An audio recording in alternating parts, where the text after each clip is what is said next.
is the biggest star in boxing. This is joining the team of the game is Miami resident hip-hop star influencer Ruby Rose. Understand the talent difference, the experience difference. We understand all of that, but the size, the pure, and we understand small guys can beat big guys. We just saw Crawford to Canelo. Wait, I thought it was 190. Dean, that's bad. Because you know what that tells me? That tells me that even he recognizes that he's too big for him. Yes. He recognizes that he's too big. The face-off between Jake Paul and Gervonta Tank Davis on Netflix Uncut quickly turned into a tense and electrifying moment that captured everyone's attention.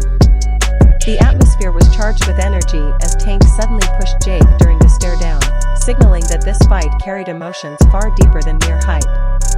The two exchanged heated words immediately after, their expressions revealing a mix of confidence and irritation.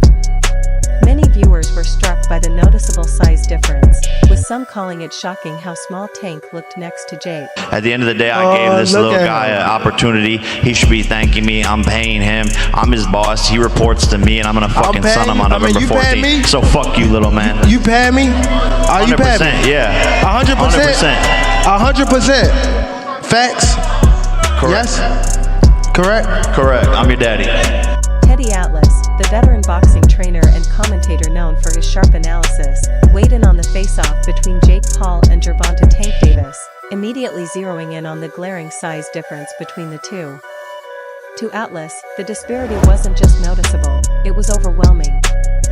He remarked that Jake seemed to tower over Tank, even joking that the smaller man would need a ladder just to reach Jake's chin. While Atlas has always emphasized that boxing is about skill, timing, and willpower, he acknowledged that physical dimensions become a major factor when the gap is this extreme. Drawing a comparison to when Canelo Alvarez moved up to challenge Terence Crawford, he noted that despite the jump in weight, both fighters still looked naturally matched. In this case, however, he felt the physical imbalance was too significant for it to be a fair contest. Things, right? They should also have like the size of the ring, the size all of that stuff. Particulars should be in the contract. But I would probably look for one thing that is not the common thing to have in a contract if I'm Tank. Ladder. A ladder. Can I get a ladder? Somebody? You know what I mean? Hey, look. If he hits him on the chin the way he can punch, Jake might be doing a dance. You know what I mean? Well, not terribly either. But we'll get into that more later. The thing that I'm talking about right here is what you said. It was stark.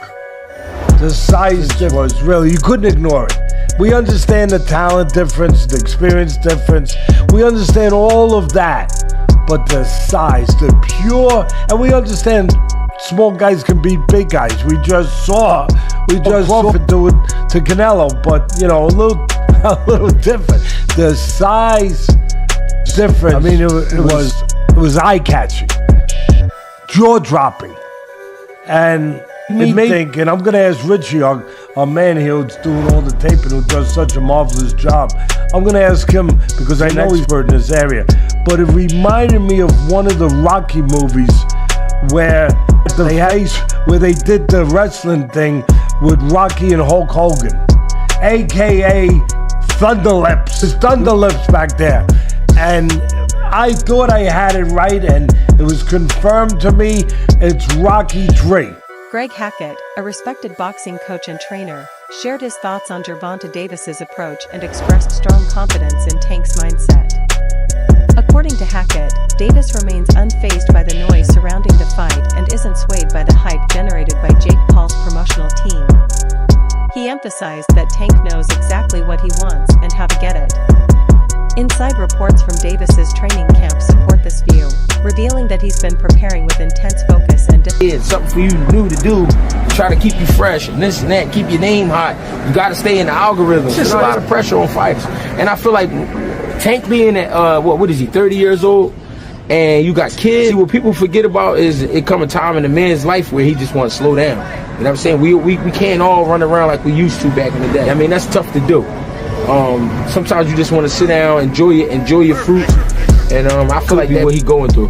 He wanna just enjoy the fruits of his labor and enjoy life. And people don't want to hear that because they feel like you got more work to do.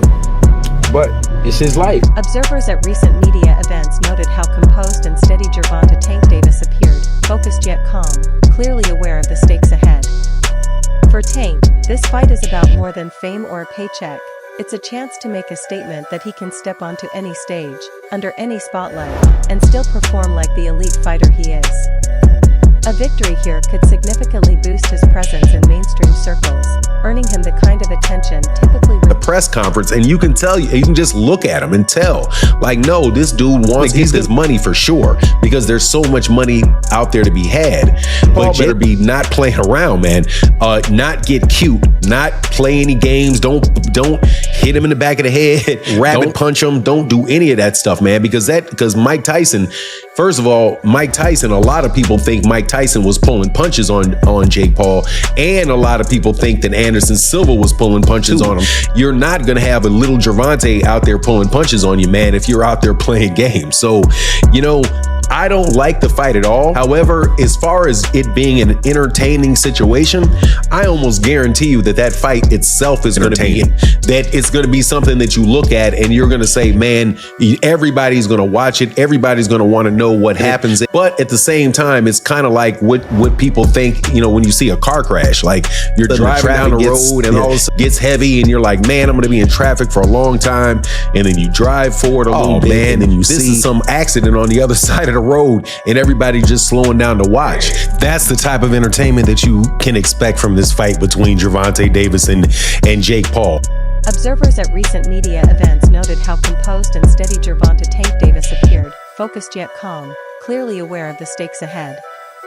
For Tank, this fight is about more than fame or a paycheck. It's a chance to make a statement that he can step onto any stage, under any spotlight, and still perform like the elite fighter he is. A victory here could significantly boost his presence in mainstream circles, earning him the kind of attention typically reserved for YouTubers and influencers, while also reinforcing the idea that pure boxing skill still triumphs over spectacle. Timothy Bradley, a former champion turned analyst, voiced strong support for Gervonta Davis, calling the fight easy money for Tank. His confidence was rooted in the stark contrast between their professionals. That something like this can happen, but this is social media, this is what is created. There's a lane that Jake Paul has created. Honestly, I'm not mad at him for it. He's gotten a lot of fighters and, actual fighters some shine. It also has done for women's boxing a lot. So I'm not mad at him for what he's been in boxing and what he's created. This is a little crazy right here. This is a little crazy. And a lot of people will say, Tank is too small. Let me tell you something.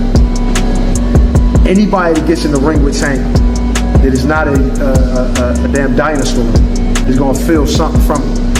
And it ain't going to be easy to hit it. Got boxing IQ. He may not sound like an actual guy when you hear him talk, but he knows the ring inside and out. So there's nothing Jake Paul can do aside from make it extremely ugly by grabbing him and probably trying to throw him to the ground. I don't know what else, bite him. I don't know, but I mean, the skill level alone. Now, of course, there is a size difference, a height difference, and all that. But he's just going to struggle so much landing a shot.